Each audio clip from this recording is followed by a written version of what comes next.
listening to The Common Constitutionalist, broadcast from an undisclosed location, free from the prying eyes of establishment black helicopters.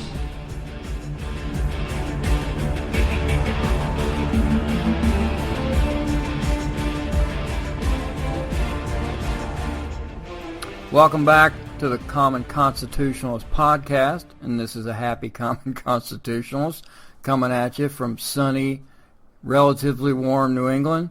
It's darn near 70 degrees up here. Everybody's happy. I'm thrilled to death.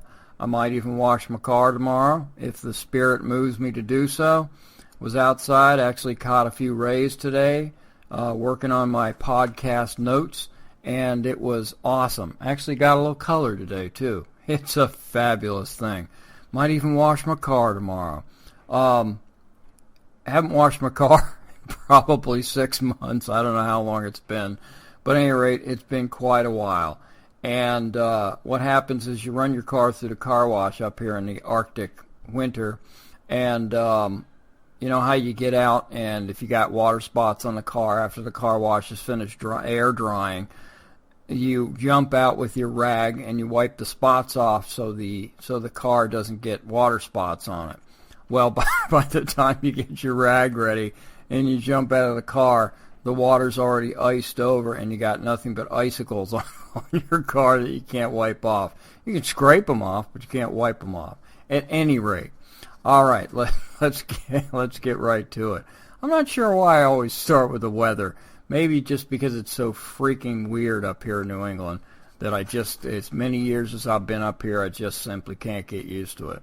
At any rate, let's get right into this. All right.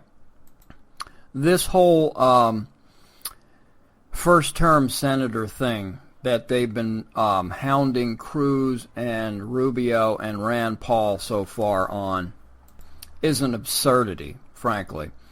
And I was perusing the interweb the other day, and back in March, Peggy Noonan wrote an article in the Wall Street Journal about Ted Cruz, since he, at the time, was the only one to have declared.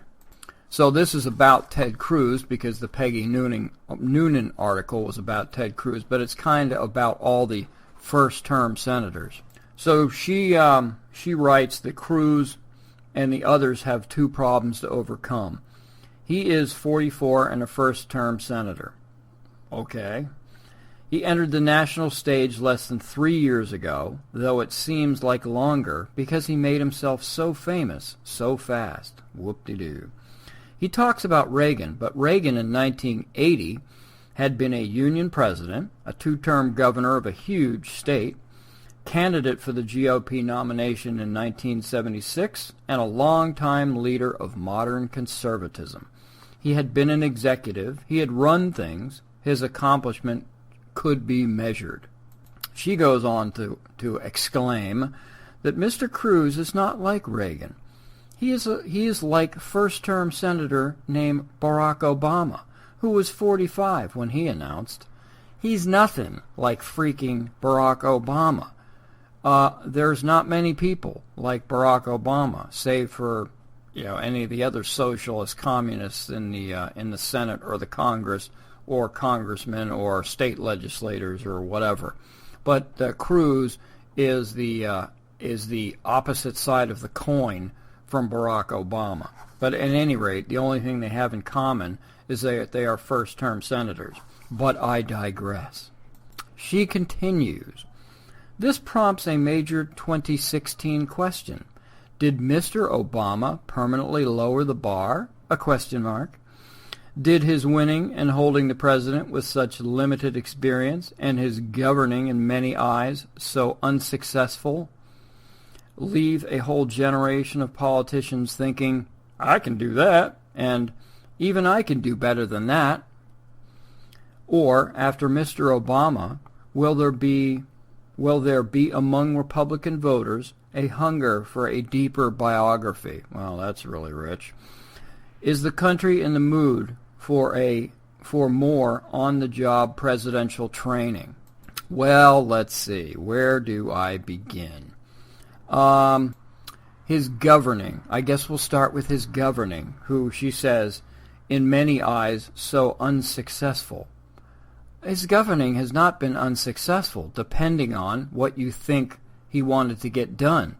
He told us all you Nimrods that voted for him, all you people that just think he's inexperienced, he told us what he was going to do in 2008. I guess y'all just didn't believe him, or something, because he wasn't inexperienced. He knew exactly what he wanted to do, and he got about doing it. And with the Republicans' help, he's done gotten most of what he wanted to get done, period. So inexperienced, be darned, it doesn't make any difference whether you've got experience or not. If that's what you want to get done, and people are stupid enough to go along with it, then hey, experience be darned, who cares? So I'm not sure what the deal is with we have to have an experienced executive. We need to have executive experience, whatever. Let's take George Washington, for example. What executive experience did he have? He was general of the Continental Army. He was a good man. He was a just man. That's what it takes. And you know what else he had? He had the Constitution of the United States.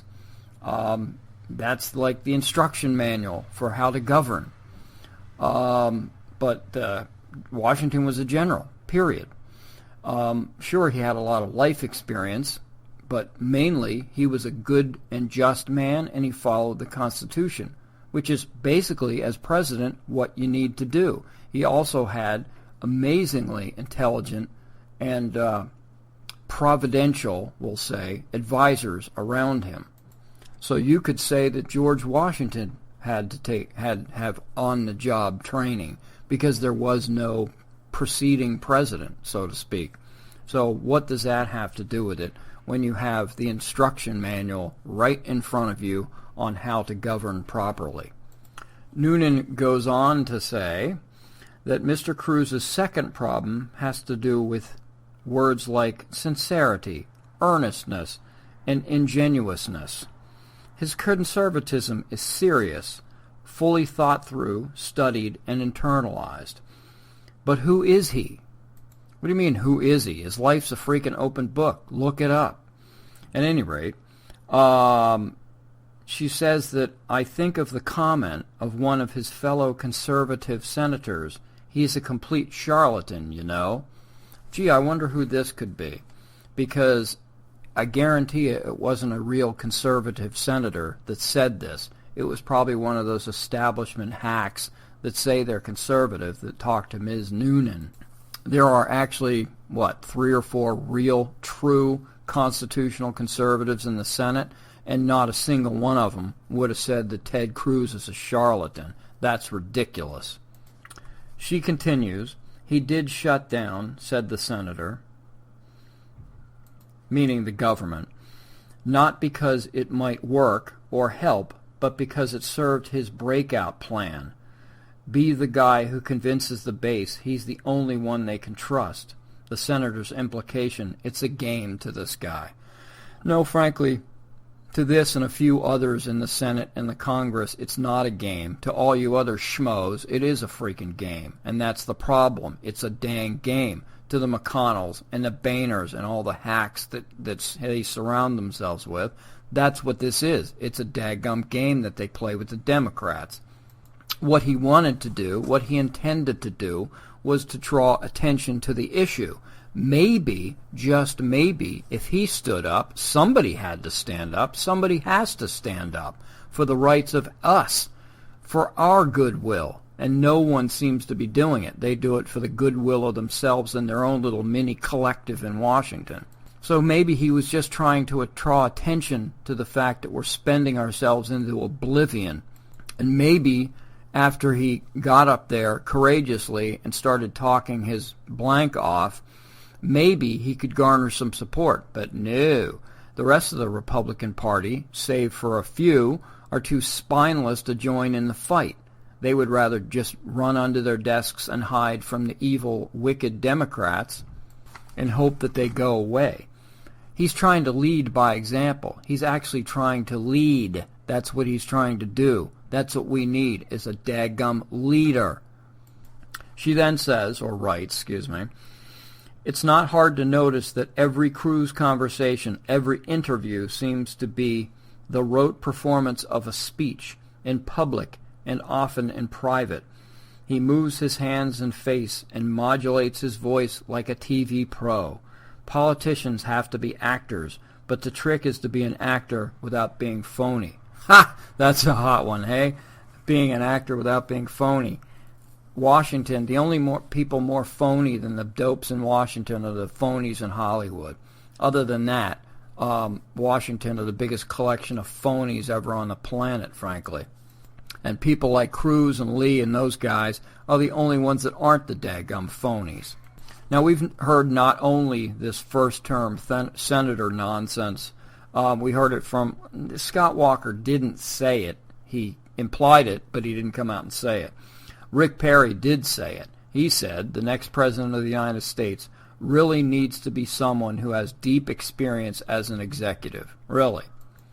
He says, they didn't hand me a manual when Katrina came into Louisiana, and there were literally hundreds of thousands of people that were displaced. Okay, I'll give you that one, but you're a governor, not a president. They didn't hand me a manual when all those people showed up on the borders last year. Well, if the executive in the Oval Office had been doing his job the way Cruz has promised to do and would do if he were elected, Mr. Governor, you or Mr. Abbott at this point wouldn't have to worry about the border because it'd be sealed, and you wouldn't have to concern yourself with hundreds of thousands of Mexicans waltzing across the border, as well as ISIS and Al-Qaeda and every other dirtbag that wants to kill us. And as far as this polished thing, as Noonan said, evidently she doesn't listen to Glenn Beck. I'm sure that's no big surprise to anybody. I'd say that's a pretty safe bet. Because if you listen to Glenn Beck's speaking, not just interviews, but just talks with Ted Cruz on the air, you can hear how genuine this guy is. And as far as being polished and whatnot, he darn well better be polished. As a national debate champion, you better bloody well know what you're talking about, and you better be a polished speaker. What the heck's wrong with that if you're speaking earnestly? And like I said, as a national debate champion, he should be good at this. And take for example, his coming out speech at Liberty University. He did that without a single card, without a single note, nothing. He just did it right off the cuff. So unless he's got an eidetic memory, he'd be hard-pressed to memorize that whole speech. Rush has been saying this for years, that when he gives speeches, he does preparation, but he doesn't take any notes and he doesn't bring anything with him. And basically he says, and I believe Cruz thinks the same way, is that if you speak from the heart and you know what you're talking about, what do you need the notes for? Most of this podcast that I do, and I'm just a schmo, I do off the cuff. I've got some notes and I've got some things that people wrote that I dictate, but beyond that, the stuff that I say is right off the top of my head. When you believe it and you've studied it and you know it, it's not hard to speak on it for a given length of time. That's not difficult to get your point across. So I used to be a bigger fan of Peggy Noonan. Over the years, not as much anymore. She seems like she's gone a bit establishment for me. But at any rate, I think the problem is that these inside the Beltway people, and Peggy Noonan I would count as an inside the Beltway reporter, writer, however you want to classify her. But I think that she's an inside the Beltway insider type. And what they're used to is the slickness and polish as being synonymous with dishonesty, because that's all they see day in and day out with most of these dirt bags that we elect into public office. Then they go to Washington, they come out and they give some flowery speech that's written by some back office loon, and then they go back and they smoke a cigar in the Boehner's office, and they make some deal with him and McConnell and Madam Pelosi and Dirty Harry. That's what they do. And so, yes, it's dishonest. And so the polish is, in fact, dishonest. So when you come across somebody like Cruz, who doesn't fit the mold but is polished, he knows what he's talking about, he's well-spoken, that's a hot one, well-spoken, and just a smart guy, he's automatically suspect as being slick and dishonest because that's all they know. I don't mean to dog on Peggy Noonan. It's not just her. It's a lot of these the pundit class on the Republican side that think this, that because you're a first-term senator, you must not have the experience to be president. Like I said, you follow the Constitution. You don't need the experience to be president. Hire the people that you are, the knowledge that you're lacking. You hire smart people that you can trust. Keep them around you to advise you properly, and away you go. And then you follow that dirty old document, the Constitution, that practically nobody opens anymore inside the Beltway, and there you go. You've got a great president. It's that simple. I'd be curious to see who Peggy Noonan, although I'm sure she would never say, who she would support for president. That would tell you a lot about where she's coming from. I don't know. So anyway, that's about all I got to say on that matter. I'm a little disappointed with a lot of people who are doing this first-term nonsense, comparing any first-term senator with Herr Barack, so to speak, because none of them have the first thing in common with Obama. We all know who he is. We don't need to get back into that again. But certainly Ted Cruz has absolutely nothing in common with Obama other than they were both first-term senators. That's it. Beyond that, there ain't nothing comparing them to. I will be back shortly.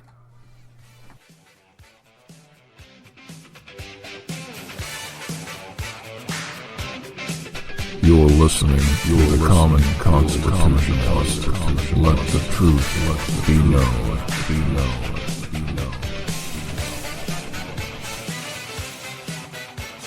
All right, I am back. Remember, I did an article. It was it was on a podcast a couple weeks ago, I think. It was hookers for Hillary, where the hookers, the ladies of the evening at the Moonlite Bunnyranch in Carson, I think it's Carson City, Nevada, came out for Hillary, and their slogan, I'm sorry, then their slogan was "Hookers for Hillary." It's just so awesome, you think, could you imagine? Not that they would be together, but if Hillary and Bill were together in the living room or something, watching the tube, and all of a sudden a report comes on with a splash banner, "Hookers for Hillary," about the Moonlite Bunnyranch. Could you imagine Bill's eyes and loins? You light up when he hears this. He gotta be kidding me, man. At any rate, it gets worse. It gets worse for Hillary. Now, not only are the employees of the Moonlite Bunnyranch in favor of Hillary, but that dirty, rotten SOB, Larry Flint from Hustler magazine. This guy is he's the poster boy for dirtbags. But he's come out for Hillary too. Oh, happy day! Just what she needs is Larry Flint coming out in favor of Hillary. Larry says that I'm endorsing Hillary Clinton for president, but I don't think she needs my endorsement. Really, Larry? Oh no, maybe she does. Maybe if you sew up the sex trade, it will cancel out the Tea Party vote for Ted Cruz. I don't know, man. As popular as porn is on the internet, maybe it would, if you can get those guys to get out of their mother's basements long enough to come out and vote. maybe if you set up internet voting on the porn site, it would be a landslide for Hillary. I don't know. Flint says that the reason why he's for Hillary is because of the Supreme Court. He wants to see the Supreme Court go further left. That he thinks that they're right-leaning conservatives now, like that conservative Ruth Bader Ginsburg. We'll watch out for her. At any rate, he thinks they're right-leaning, and he says they wind up making the rules that everybody else lives by, and we've had a right-leaning court for half a century, and it's time that was changed. Yes, we have a right-leaning court for half a century. Right. He goes on to say that, yes, he's supporting Hillary. He wants her because of the Supreme Court thing. And he says that I'm sure that Hillary doesn't necessarily approve of everything I do. Really? You know who might approve of everything you do? Billy Bob. I think that he probably approves of everything you do. But I'm just saying. He also thinks that the Schweitzer book on the Clinton cash thing is it's a kind of a smear tactic that Schweitzer is in the pocket of the Republicans, and that it's a smear tactic against Hillary, and that's all it is, despite the fact that the Schweitzer book has got more footnotes in it than it has actual text, proving every claim that he's made so far.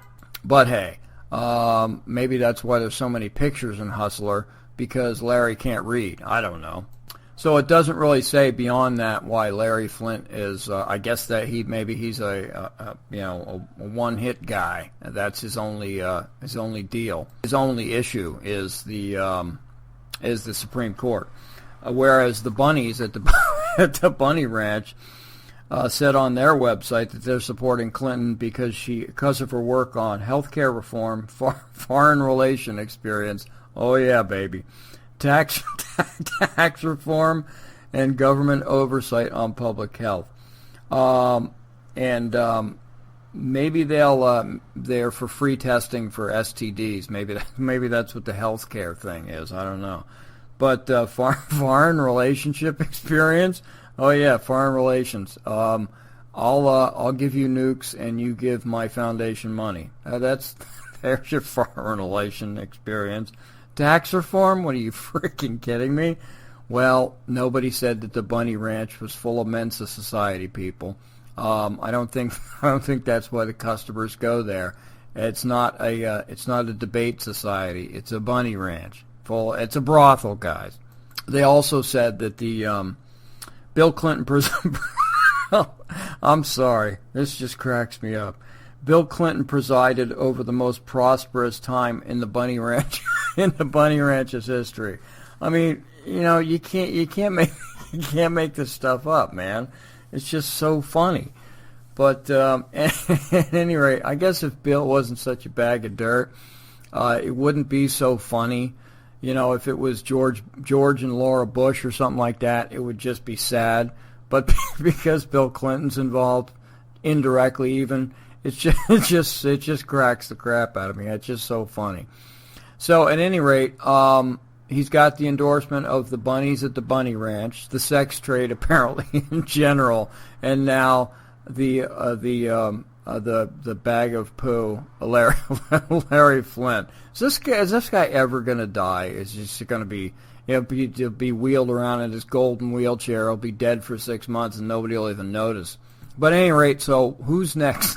Who's next to come out in favor of Hillary? I think next it will be jihadists for Hillary, or something like that. I don't know what it's going to be, but I'm sorry, I'm losing control here. So I think I'm just going to end it here, and wish you all a great day, because I've been having a good one this weekend so far, and I plan to have another one tomorrow. So y'all have a great day. Take care.